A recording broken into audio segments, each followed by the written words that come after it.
Hello guys, ngasiꯗꯤ ꯑꯃꯨꯛ ꯂꯥꯛꯆꯔꯦ. ꯉꯁꯤꯒꯤ ꯆꯥꯛ ꯏꯟꯖꯥꯡ ꯌꯦꯔꯨꯝ ꯊꯣꯡꯕ ꯑꯃꯅꯦ, ꯑꯗꯨꯒ ꯁꯣꯏꯕꯨꯝ ꯏꯔꯣꯟꯕ, ꯑꯗꯒꯤ ꯀꯥꯡꯍꯧꯅꯦ, ꯄꯥꯐꯣꯔꯅꯦ, ꯁꯤ ꯆꯥꯖꯔꯛꯑꯒꯦ ꯉꯁꯤꯗꯤ ꯅꯣꯡꯃꯒꯤ ꯑꯣꯏꯕ ꯆꯥꯛ ꯏꯟꯖꯥꯡ. ꯑꯗꯨ ꯃꯌꯥꯝ ꯆꯥꯕ ꯍꯧꯔꯛꯑꯒꯦ. ꯌꯦꯔꯨꯝ ꯍꯥꯟꯅ ꯆꯥꯔꯦ.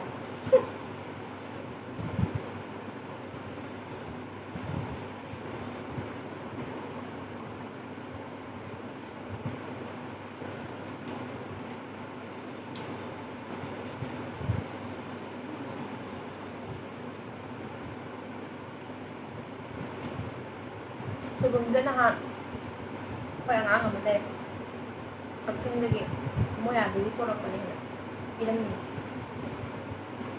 ꯁꯣꯏꯕꯨꯝ ꯆꯥꯔꯒꯦ. ꯍꯥꯎ. ꯁꯣꯏꯕꯨꯝꯁꯤꯗꯤ ꯍꯥꯎꯕꯩ ꯆꯥꯡꯗ ꯀꯩꯌꯥꯝ ꯄꯥꯝꯖꯕꯤꯅꯦ ꯑꯩꯅ.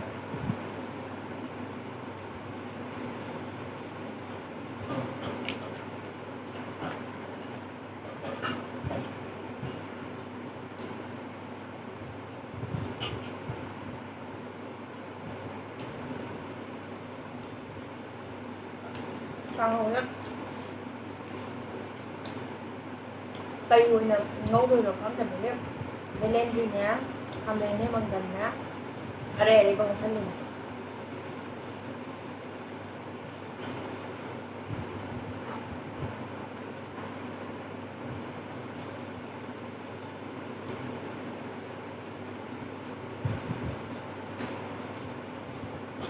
ꯍꯥꯎ.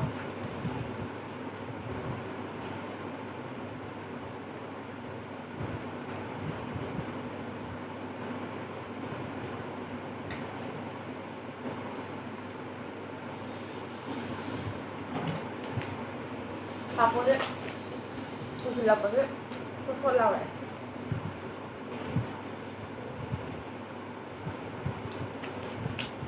ꯄꯥꯗ ꯀꯨꯏꯅ ꯊꯝꯃꯒ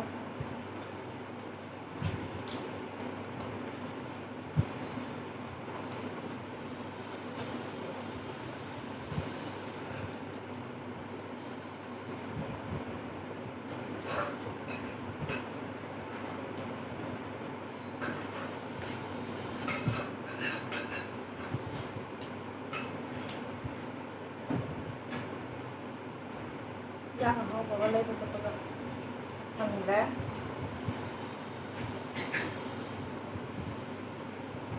ꯅꯣꯡꯃꯒꯤ ꯑꯃꯨꯛ ꯊꯣꯡꯕꯁꯨ ꯊꯥꯖꯔꯛꯀꯦ.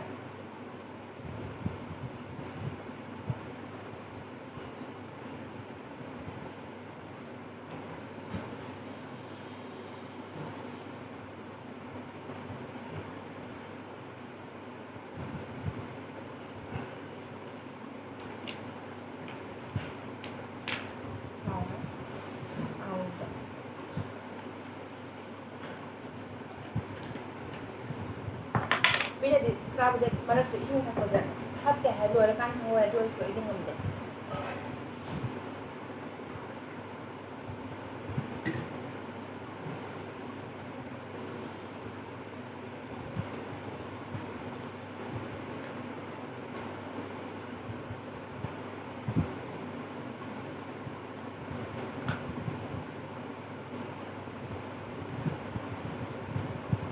ꯊꯥꯎ ꯌꯥꯝ ꯍꯥꯎ.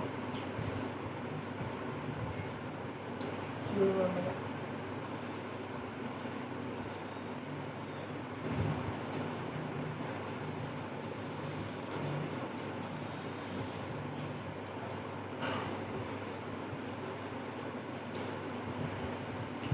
ꯈꯔ ꯂꯩꯔꯒ ꯑꯣꯐ ꯂꯩꯕꯀꯥꯟꯗ ꯀꯣꯏꯕ ꯆꯠꯄꯒꯤꯁꯨ ꯍꯥꯞꯆꯔꯛꯀꯦ.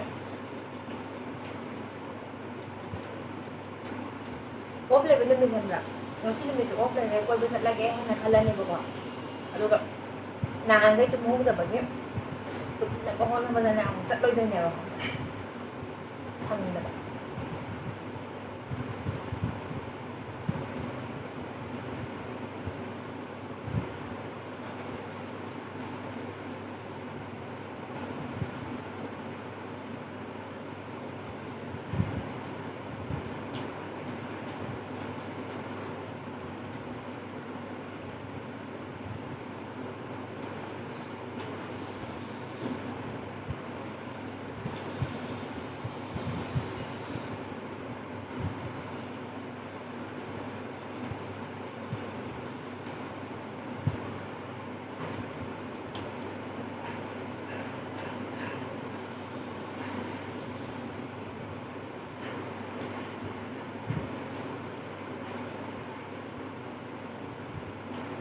Tại sao tung ra?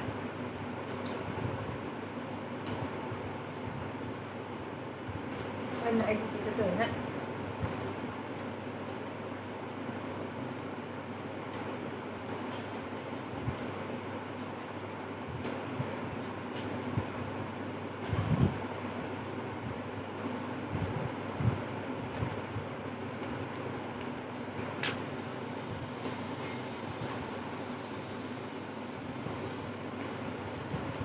Ngon lắm.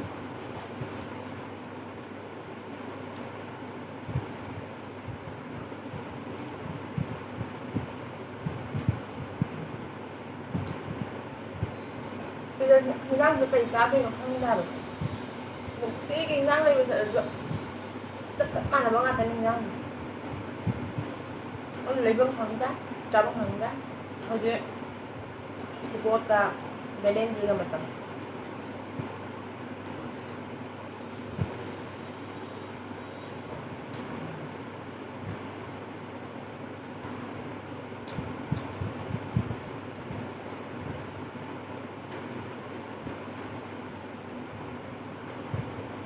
Kapur cái hào cả.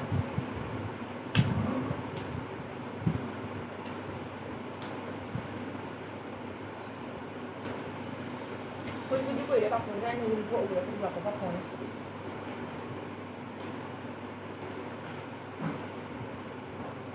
Ini là đúng rồi, ba cái đấy.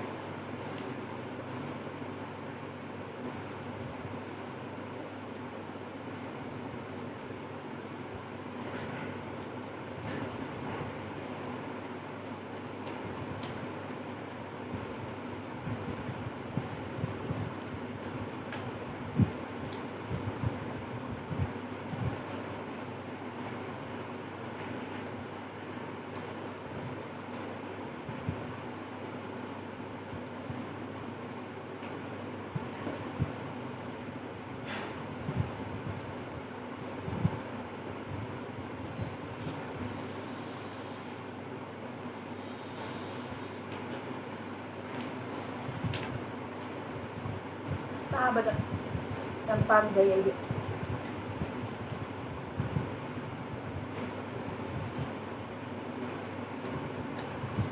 Aduh, nggak salah aja, terus nambah.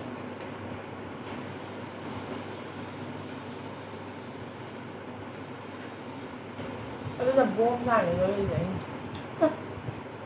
Kamu nih.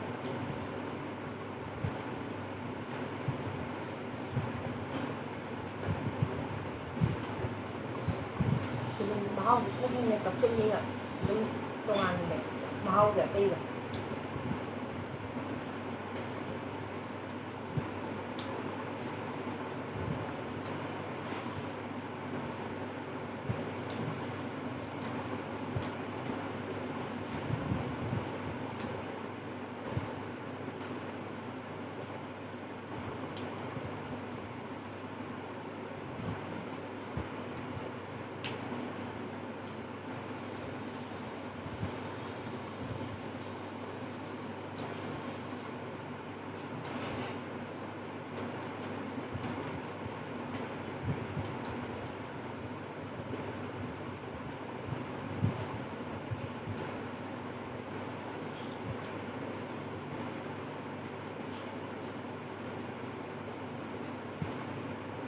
vậy hồi đi tập tại trung thôn như vậy ra tôi không bạn ở đây rằng ông đi ra bây giờถ้าพวกเล็กจากกันนั่นน่ะông cũng môi ảo rồi vậy hình chụp rồi con bé lên này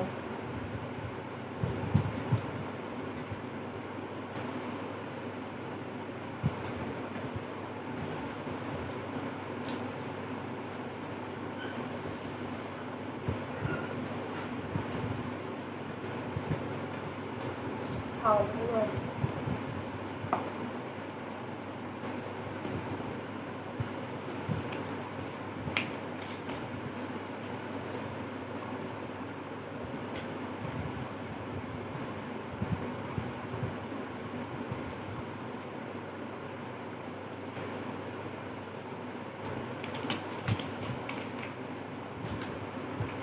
con gì biết không là không có hậu cái hậu là gì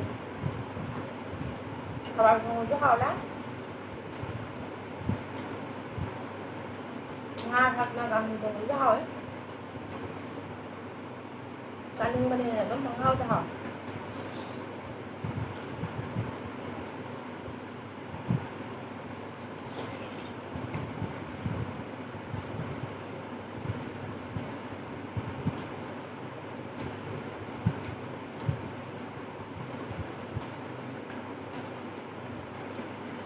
Chare.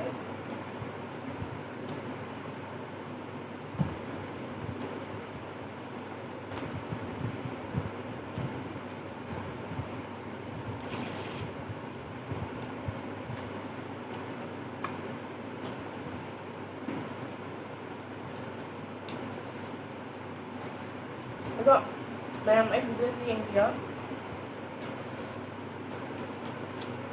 Nuwairadi, like, subscribe to channel mo. Yam haybagi natte. Suti laiba kanda, matam hangba kanda sum namjabane. Namjabagi. Mathangdasu haybiroo, adum comment tawbiroo kay tawrooge habiro.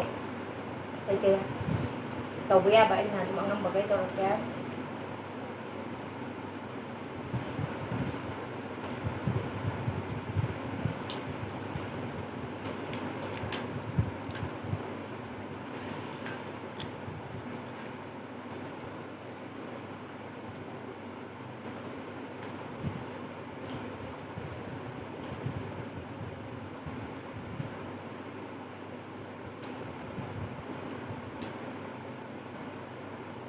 Hầu đấy, cho nên là tất cả các một buổi nó phải thôi. Giờ đi đến lại thôi, ăn lâu nữa không? Nói rồi. Không, tôi bấm tôi lên chạy chừng đã hơn ạ. Thế đó, đây là cái lần đó.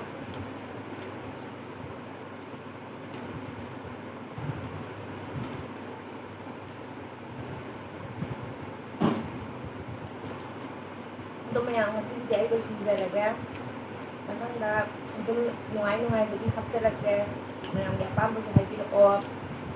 Mayang na kung si Biladi like to sa bilo, subscribe to sa bilo. Kasi ko sinjalaga.